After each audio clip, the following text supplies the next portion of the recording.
Hi. Hey, how's it going there, Kristen? Good, how are you? Not bad. What are you reading today? I'm reading Circe. By Madeline Miller? Madeline Miller, Circe. It's our book club book for fantastic. this month, which is next week. Yeah, next Thursday, correct?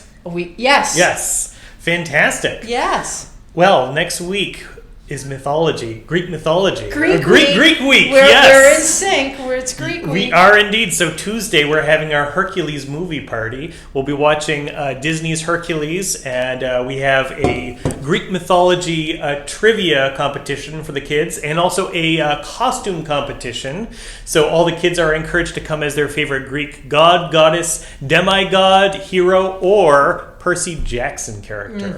Because it's kind of in the zeitgeist right now because of Percy Jackson on Disney Plus. Yeah. And I've actually had a lot of kids coming in and asking for books about Greek mythology. So we're having Greek week. So we're having Greek week. Well, it just kind of happened to coincide this way. It did. Yeah. It did. That was synergy. That was coincidence. That was perfect. Yeah. Wasn't that funny that we had a mom in the library this week who liked to dress up as Greek gods? Yes, we did. Yes. And I had a parent sitting there at Lego Club reading Circe. Oh. So you there you go. You have a couple people who are definitely going to be coming. We're building that. It's going to be good. And I know Rain's going to be there as well. So, yeah. This was your brainstorm. Let's read some Circe. And so I'm finding a passage and I'm like, oh, how far back should I go? How much should I read? It's so good. It's very hard to choose passages, isn't it? It's very hard. Where do you start and where do you begin? Yeah, so I'm going to flip through, the end of a chapter, and then, into, another one. Yeah. It's interesting. Yeah. Well, we just launched right into Greek mythology here, but perhaps we should do our introductions. This is Frankenstein Tea. I'm Ian Gothier. I'm the children's librarian here. I'm Kristen. I'm the director. Frankenstein Tea is a weekly podcast we do from the Aldrich about, we're going to read some literature. We're going to read some classic literature. We do some updates. We check in with you. You can check in with us. Enjoy this time. You could do nothing. You could grab some tea and sit back and let us read to you. We like that. We like it as a little timeout in your week to join us and just listen. You don't have to watch us. We're not going to do any tricks today. Well, I don't know. The Greek is a little bit of a trick. It's all Greek to us. Yeah. We should confess. We were just consulting a glossary and trying to sound some things out. So we're going to stumble. Yes. And I'm going to forget some of the things I just learned. So we're going to do our best with all the Greek names. So if you are familiar with these classic Greek names, please forgive us. Yeah, don't cringe. Don't spend this whole next few minutes cringing at us. I'm throwing my memory way back into like high school, when I was reading a lot of Greek mythology. So we'll see how well we do. Yeah. And then, of course, when you start to read out loud, you lose that. Yes. Everything we just practiced. Yeah. You're just, all of a sudden that word comes up and your brain's like, oh, what did I just learn? How do I say that? Yeah, it's hard. And we are currently in our conference room. So we're in a different room than we're normally in. So it might be a little bit echoey. So we ask your forgiveness for that as well. Yeah. We almost did it down in the Milne Community Room, and there are some beautiful, it would have been so suitable because there are some beautiful pictures of a variety, a menagerie of animals, which would have been very, very suitable for Circe, as you will see. So, but what do you think? Shall we? But we got kicked out. We got kicked out. But we got kicked out of our own building. We got kicked out because we have a poetry slam that's going on there currently. So we could have had a little bit of Homer poetry. Yeah, we could have slipped in there and done our bit here, but we gave them the room they reserved. We gave them the room they reserved. Yeah. So here we are in the conference room, and we're going to give you a little bit of Greek mythology. So I'm going to be reading from the Fagles translation of the Odyssey. It's a really fantastic one. And I think I was mentioning to you, this was one of my lockdown reads, or listens actually. And so the audiobook version read by Sir Ian McKellen is really, really special. So if you ever get a chance to listen to it, it is superb. Yeah. Well, let's hope we never have a lockdown. I hope we don't. But maybe a long car trip. Yeah, but it really did help to pass the time for sure. Yeah. So. Yeah. Well, so this is what I did during lockdown.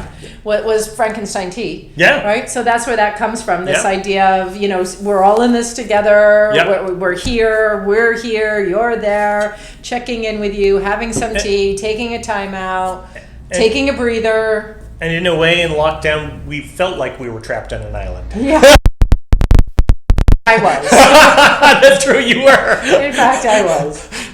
So I think I'll read this section from the original Odyssey here by Homer first, and then we'll get this contemporary take as well from Madeline Miller. Sounds and it's good. fun because they're from different points of view. Yes. Right? Yes. Yeah. So yeah. Okay, you're going to start. I'll I'm going to start, have some tea. Enjoy. So Odysseus has just landed on the island, and this is Odysseus who's narrating. And so, numbering off my band of men-at-arms into 2 platoons, I assigned them each a leader. I took one, and Lord Eurylochus the other. We quickly shook lots in a bronze helmet. The lot of a brave Eurylochus leapt out first, so he moved off with his 22 comrades, weeping, leaving us behind in tears as well. Deep in the wooded glens they came on Circe's palace, built of dressed stone on a cleared rise of land. Mountain wolves and lions were roaming round the grounds. She'd bewitched them herself. She gave them magic drugs. But they wouldn't attack my men. They just came pawing up around them, fawning, swishing their long tails, eager as hounds that fawn around their master, coming home from a feast, who always brings back scraps to calm them down. So they came nuzzling around my men, lions, wolves with their big, powerful claws, and the men cringed in fear at the sight of those strange, ferocious beasts. But still, they paused at her doors, the nymph with lovely braids, Circe, and deep inside they heard her singing, lifting her spell-binding voice as she glided back and forth at her great immortal loom, her enchanting web a shimmering glory only goddesses can weave.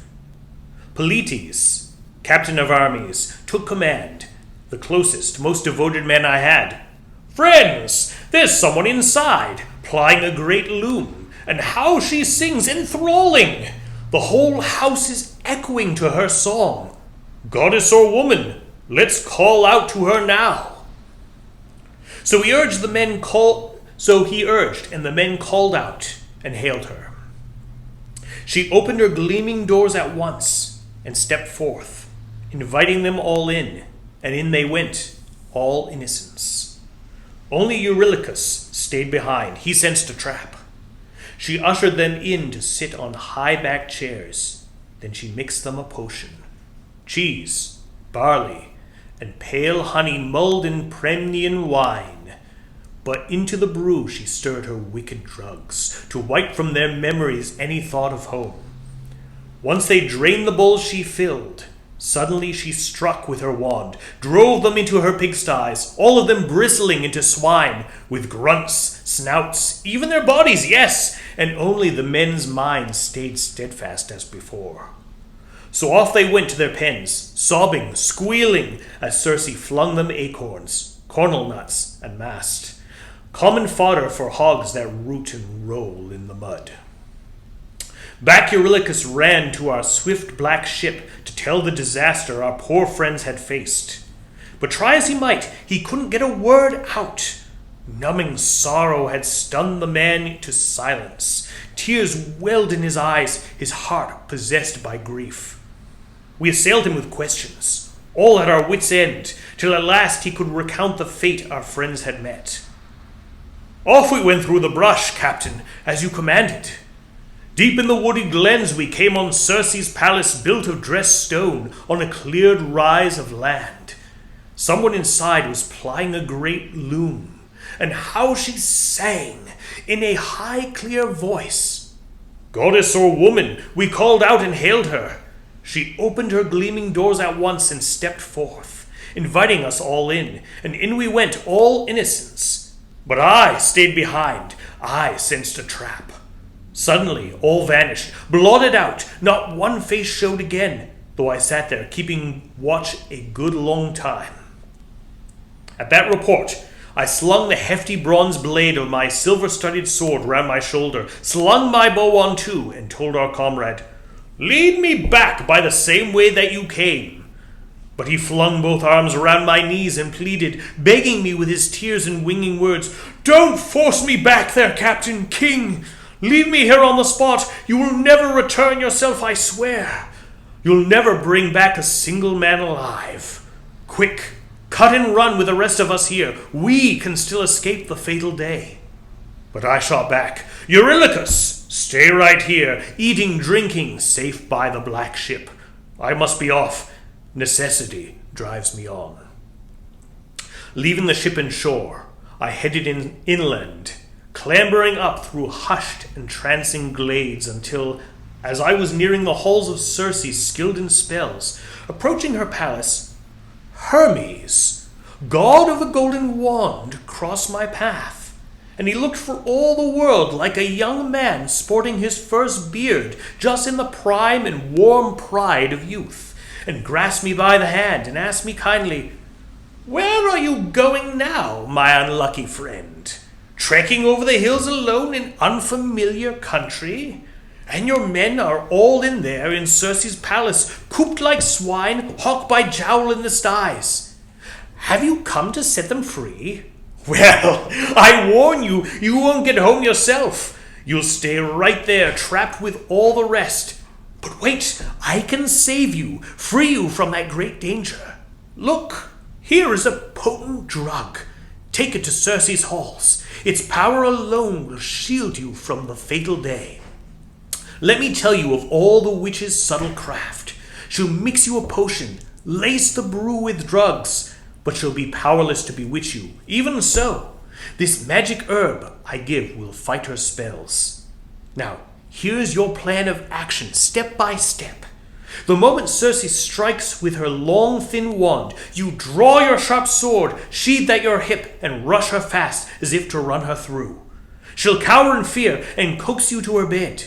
But don't refuse the goddess's bed, not then, not if she's to release your friends and treat you well yourself. But have her swear the binding oath of the blessed gods she'll never plot some new intrigue to harm you once you lie there naked. Never unman you, strip away your courage." With that, the giant killer handed over the magic herb, pulling it from the earth, and Hermes showed me all its name and nature. Its root is black, and its flower white as milk, and the gods call it moly. Dangerous for a mortal man to pluck from the soil, but not for deathless gods. All lies within their power.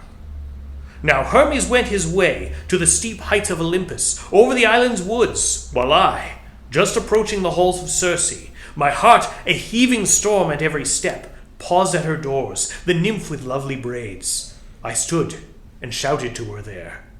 She heard my voice. She opened her gleaming doors at once and stepped forth, inviting me in, and in I went, all anguish now.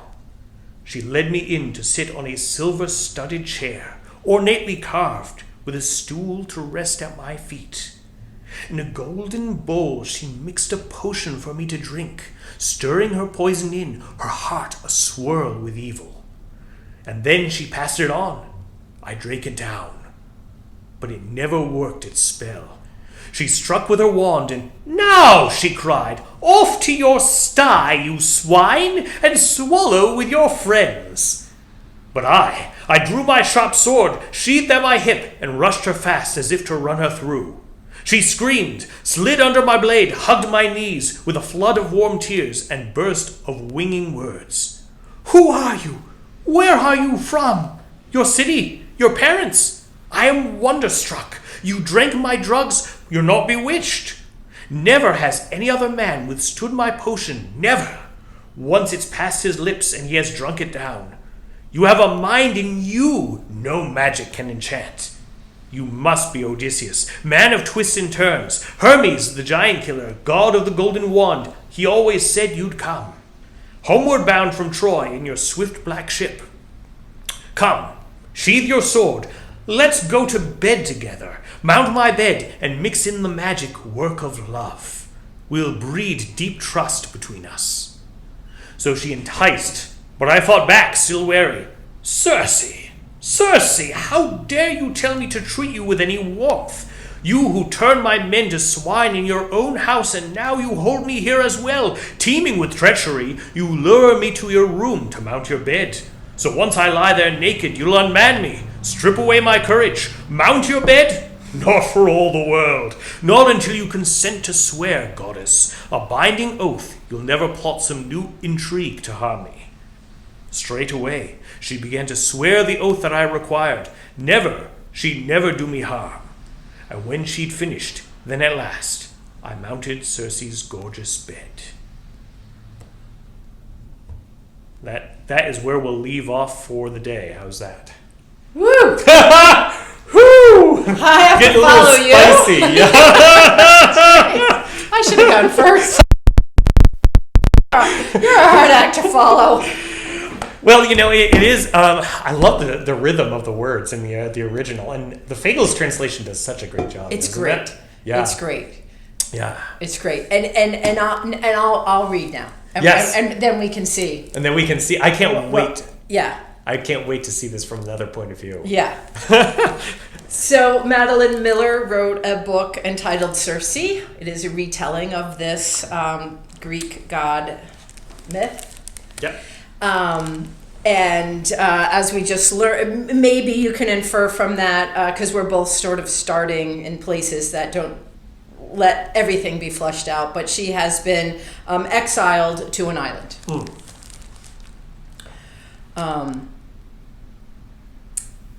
And so she's on her island. My powers lapped upon themselves like waves. I found I had a knack for illusion, summoning shadow crumbs for mice to creep after, making pale minnows leap from the waves beneath a cormorant's beak. I thought larger, a ferret to frighten off the moles, an owl to keep away the rabbits. I learned that the best time to harvest was beneath the moon, when dew and darkness concentrated sap. I learned what grew well in a garden and what must be left to its place in the woods. I caught snakes and learned how to milk their teeth. I could coax a drop of venom from the tail of a wasp. I healed a dying tree. I killed a poisonous vine with a touch. But Aedes had been right. My greatest gift was transformation, and that was always where my thoughts returned. I stood before a rose, and it became an iris. A draft poured into the roots of an ash tree, changed it to a homelock. I turned all my firewood to cedar so that its scent would fill my halls each night. I caught a bee and made it into a toad, and a scorpion into a mouse. There I discovered at last the limits of my power. However potent the mixture, however well woven the spell, the toad kept trying to fly, and the mouse to sting. Transformation touched only bodies, not minds. I thought of Scylla then. Did her nymph self live still inside that six-headed monster? Or did plants grown from the blood of gods make the change a true one? I did not know. Into the air, I said, wherever you are, I hope you are finding your satisfaction. Which, of course, now I know she was. It was one day during that time that I found myself among the thickest brakes of the forest. I loved to walk the island, from its lowest shores to its highest haunts, seeking out the hidden mosses and ferns and vines, collecting their leaves for my charms. It was late afternoon and my basket overflowed. I stepped around a bush and the boar was there. I had known for some time that there were wild pigs on the island. I'd heard them squealing and crashing in the brush, and often I would find some rhododendron trampled or a stand of saplings rooted up. This was the first one I had seen. He was huge, even bigger than I had imagined a boar could be. His spine rose steep and black as the ridges of Mount Cynthos, and his shoulders were slashed with the thunderbolt scars of his fights. Only the bravest heroes face such creatures, and then they are armed with spears and dogs, archers and assistants, and usually a half-dozen warriors besides. I had only my digging knife and my basket, and not a single spell draft to hand. He stamped, and the white foam dripped from his mouth. He lowered his tusks and ground his jaws. His big eyes said, "I can break 100 youths and send their bodies back to wailing mothers. I will tear your entrails and eat them for lunch." I fixed my gaze on his. "Try," I said. For a long moment he stared at me, then he turned and twitched off through the brush. I tell you, for all my spells, that was the first time I truly felt myself a witch. At my hearth that night, I thought of those prancing goddesses who carry birds on their shoulders or have some faun always nuzzling their hands, tipping delicately at their heels. I would put them to shame, I thought. I climbed to the highest peaks and found a lonely track. Here, a flower crushed. Here, the dirt turned a little and some bark clawed off. I brewed a potion with crocus and yellow jasmine, iris and cypress root dug at the moon's full height. I sprinkled it singing, "I summon you." She came rippling through my door at the next dusk, her shoulder muscles hard as stones. She lay across my hearth and rasped my ankles with her tongue. During the day, she brought me rabbits and fish. At night, she licked honey from my fingers and slept upon my feet. Sometimes we would play, she stalking behind me, then leaping up to grapple me by my neck. I smelled the hot musk of her breath, felt the weight of her forepaws pressing on my shoulders. "Look," I said, showing her the knife I carried with me from my father's halls, the one stamped with a lion's face. "What fool made this? They have never seen your like." She cracked her great brown mouth in a yawn. There was a bronze mirror in my bedroom, tall as the ceiling. When I passed it, I scarcely knew myself. My gaze seemed brighter, my face sharper, and there behind me paced my wild lion familiar. I can imagine what my cousins would say if they saw me, my feet dirty from working in the garden, my skirts knotted up around my knees, singing at the height of my frail voice. I wished that they would come. I wanted to see those goggle eyes of theirs as I walked among the dens of wolves, swam in the sea where the sharks fed. I could change a fish to a bird. I could wrestle with my lion, then lie across her belly, my hair loose around me. I wanted to hear them squeal and gasp, breath-struck. "Oh," she looked at me, "now I will be a frog." Had I truly feared such creatures? Had I really spent 10,000 years duckling like a mouse? I understood now Aedes' boldness, how he had stood before our father like a towering peak. When I did my magics, I felt that same span and heft. I tracked my father's burning chariot across the sky. "Well, what do you have to say to me? You threw me to the crows, but it turns out I prefer them to you." No answer came, and none from my Aunt Moon either, those cowards. My skin was glowing, my teeth set, my lioness lashed her tail. Does no one have the courage? Will no one dare to face me? So you see, in my way, I was eager for what came. It was sunset, my father's face already dipped beneath the trees. I was working in my garden, staking the leggy vines, planting rosemary and aconite. I was singing, too, some aimless air. The lion lay in the grass, her mouth bloodied from the wood grouse she had flushed. "I admit," the voice said, "I am surprised to see you so plain after such boasting. A flower garden and braids. You might be any country girl." The young man was leaning against my house, watching me. His hair was loose and tousled, his face bright as a jewel. Though there was no light to catch them, his golden sandals gleamed. I knew who he was, of course. Of course I knew. The power shone from his face, unmistakable, keen as an unsheathed blade. An Olympian, the son of Zeus, and his chosen messenger, that laughing gadfly of the gods, Hermes. I felt myself tremble, but I would not let him see it. Great gods smell fear like sharks smell blood, and they will devour you for it just the same. I stood. What did you expect?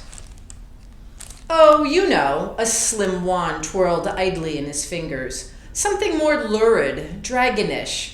A troop of dancing sphinxes, blood dripping from the sky. I was used to my thick-shouldered uncles with their white beards, not such perfect, careless beauty. When sculptors shape their stone, they shape it after him. Is that what they say of me? Of course. Zeus is sure you're brewing poisons against us all, you and your brother both. You know how he frets. He smiled easy, conspiratorial, as if the anger of Zeus were only a light jest. So you come as Zeus's spy then? I prefer the word envoy.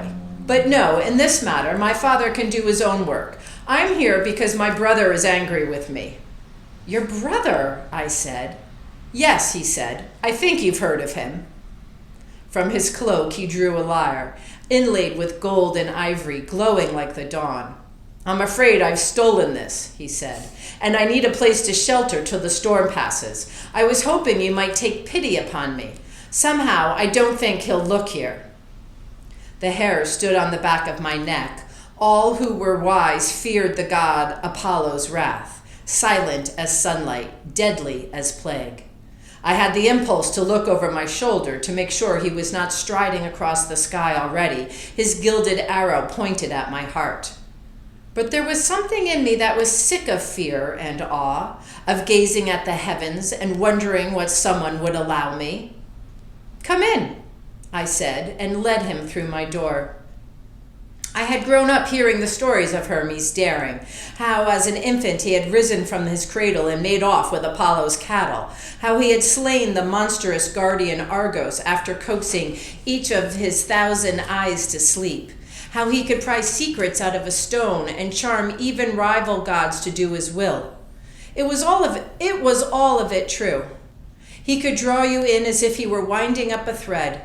He could spin you out upon a conceit until you were choking with laughter. I had scarcely known true intelligence. I had spoken to Prometheus for only a moment, and in all the rest of the Oceanus halls, most of what passed as cleverness was only archness and spite.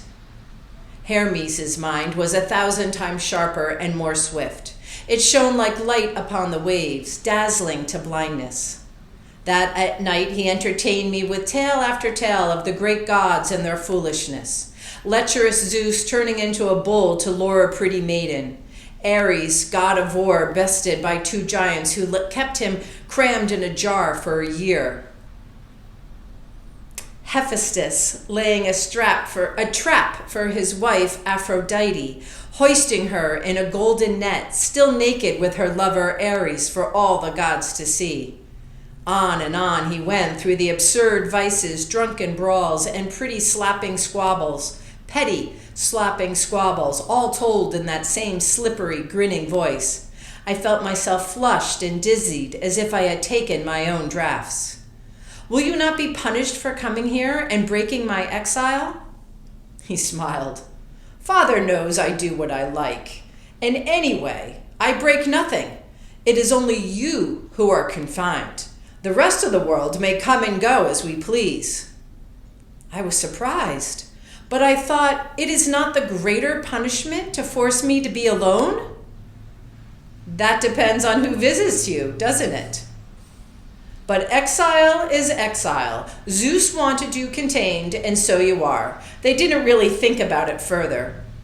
How do you know all this? I was there. Watching Zeus and Helios negotiate is always good entertainment, like 2 volcanoes trying to decide if they should blow. He had fought in the Great War, I remembered. He had seen the sky burn and a slain giant whose head brushed the clouds. For all his lightness, I found I could imagine it. Tell me, I said, can you play that instrument or only steal it? He touched his fingers to the strings. The notes leapt out into the air, bright and silver sweet. He gathered them into a melody as effortlessly as if he were a god of music himself, so that the whole room seemed to live inside the sound. He looked up. The fire caught in his face. "Do you sing?" That was another thing about him. He made you want to spill your secrets. "Only for myself," I said. "My voice is not pleasing to others. I am told it sounds like a gull crying."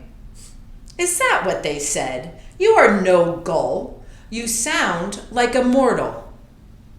The confusion must have been plain on my face, for he laughed. "Most gods have voices of thunder and rocks. We must speak soft to human ears, or they are broken to pieces. To us, mortals sound faint and thin." I remember how gentle Glaucus's words had sounded when he had first spoken to me. I had taken it for a sign. "It is not common," he said, "but sometimes lesser nymphs are born with human voices. Such a one are you." "Why did no one tell me? How could it be? There is no mortal in me. I am Titan only." He shrugged. "Who can ever explain how divine bloodlines work? As far as why, no one said. I suspect they didn't know. I spend more time with mortals than most gods and have grown accustomed to their sounds. To me, it is only another flavor, like season in food. But if you are ever among men, you'll notice it. They won't fear you as they fear the rest of us." In a minute, he had unraveled one of the great mysteries of my life. I raised my fingers to my throat as if I could touch the strangeness that lay there. A god with a mortal's voice. It was a shock, and yet there was part of me that felt something almost like recognition. "Play," I said. I began to sing, and the lyre followed my voice effortlessly, its timbre rising to sweeten my every phrase. When I finished, the flames were down to their coals and the moon veiled. His eyes shone like dark gems held to light. They were black, one of the marks of deep-running power, from the line of the oldest gods. For the first time it struck me how strange it was that we divide Titans from Olympians, when of course Zeus was born from Titan parents, and Hermes' own grandfather was the Titan Atlas. The same blood runs in all our veins. "Do you know the name of this island?" I said. "I would be a poor god of travelers if I did not know all the places in the world." "And will you tell me?" "It is called Aea," he said. Aea. I tasted the sounds. They were soft, folding quietly as wings in the darkened air. "You know it?" he said. He was watching me closely. "Of course. It is the place where my father, through his strength to Zeus, improved his loyalty. And the sky above this place he vanquished a Titan giant, drenching the land with blood." "It is quite a coincidence," he said, "that your father would send you to this island among all the others." I could feel his power reaching for my secrets. In the old days, I would have rushed forth with a brimming cup of answers to give him all he wanted. But I was not the same as I had been. I owed him nothing. He would have of me only what I wanted to give. I rose and stood before him. I could feel my own eyes yellow as river stones. "Tell me," I said, "how do you know that your father is not right about my poisons? How do you know I will not drug you where you sit?" "I do not." "Yet you would dare to stay?" "I dare anything," he said. And that is how we came to be lovers. Mm-hmm.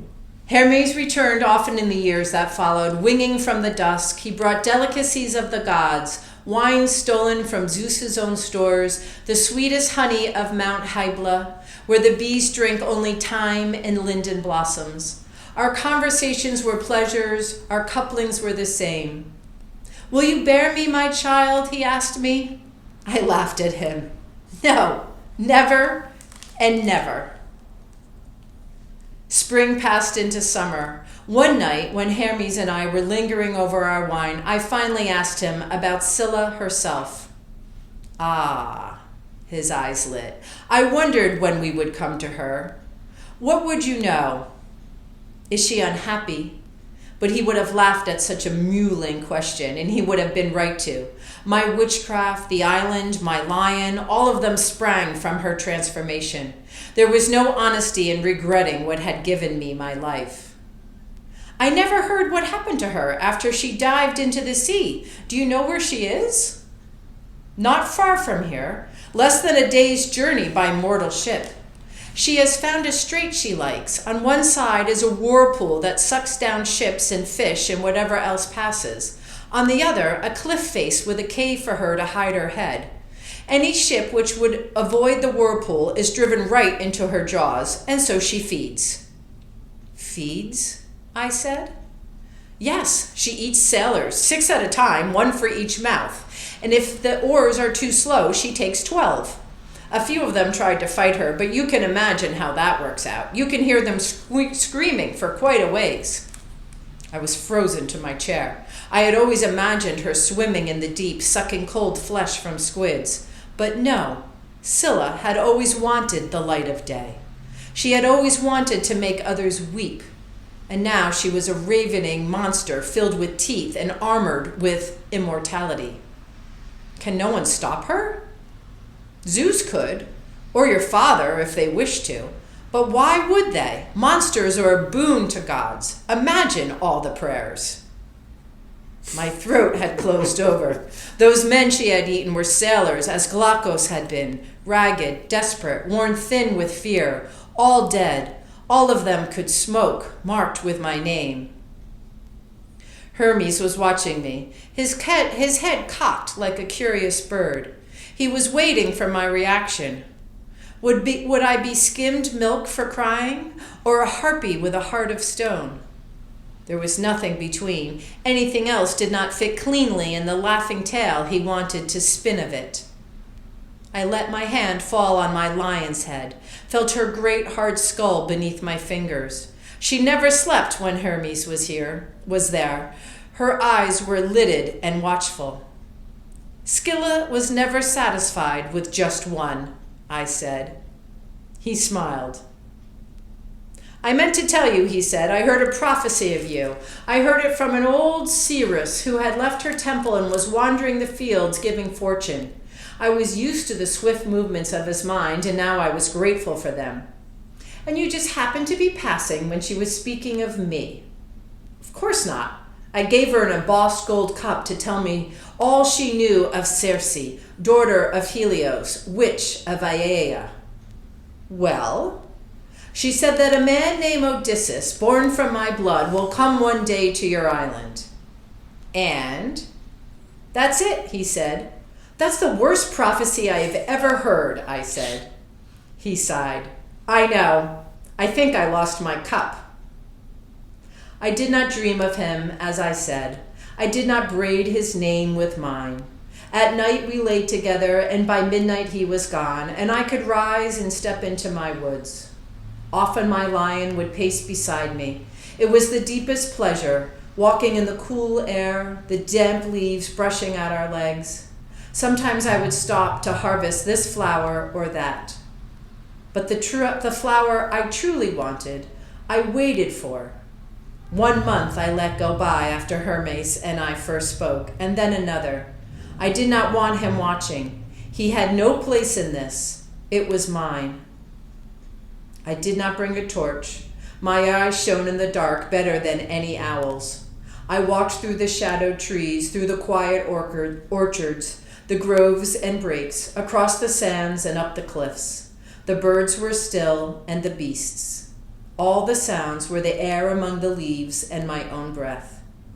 And there it was, hidden in the leaf mold, beneath the ferns and mushrooms, a flower small as a fingernail, white as milk.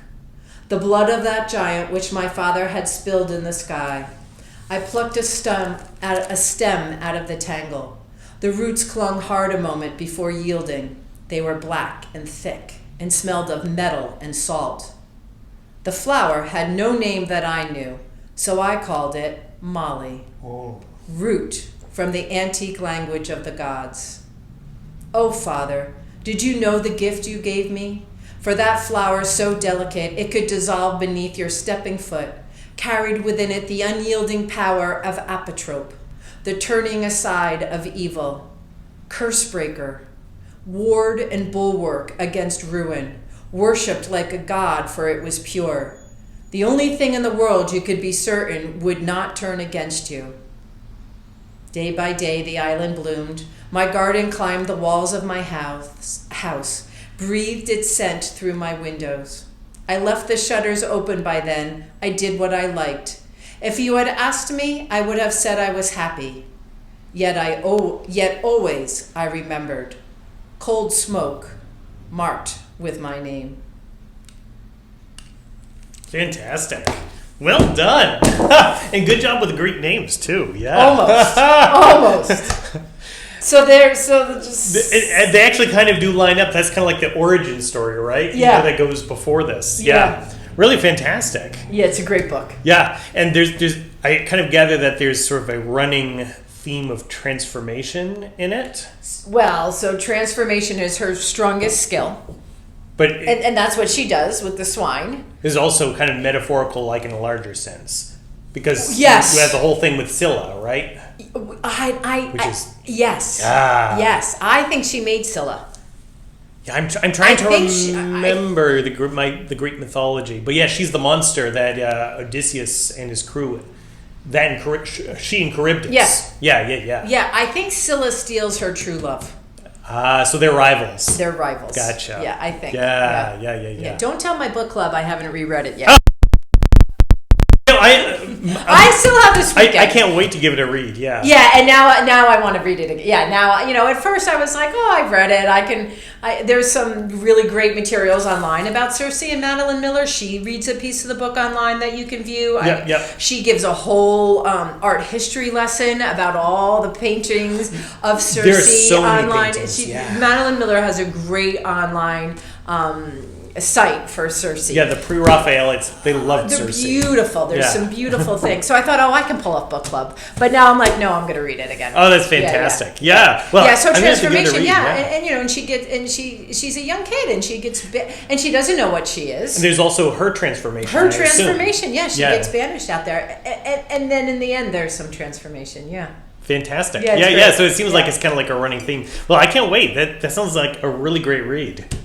Is your mother reading this one? She is reading. Oh, yeah. So, Mom, if you're watching.